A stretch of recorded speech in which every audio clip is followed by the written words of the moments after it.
In today's video, I'm going to be showing you how to enable and disable dark mode on Instagram. Dark mode has been enabled on pretty much all of the apps nowadays. It is also available for Instagram. So basically there are two ways that you can turn on dark mode. You can either turn your mobile settings to a dark mode, and after that your Instagram will also be turned to dark mode. But for this video, I'm going to show you through the app of Instagram. So tap on your profile icon on the bottom right and head over to the three lines on the top right. Tap on settings.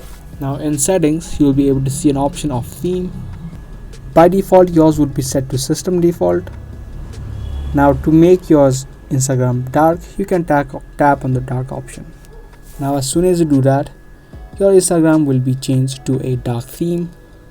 Or if you have a dark theme on your mobile, like I earlier said, you can also tap on system default and it will be also changed to a dark mode.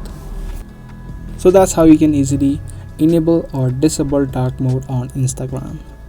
If you guys liked and found this video helpful, subscribe, share and give this video a thumbs up. I'll be back in our next video. Thanks for watching.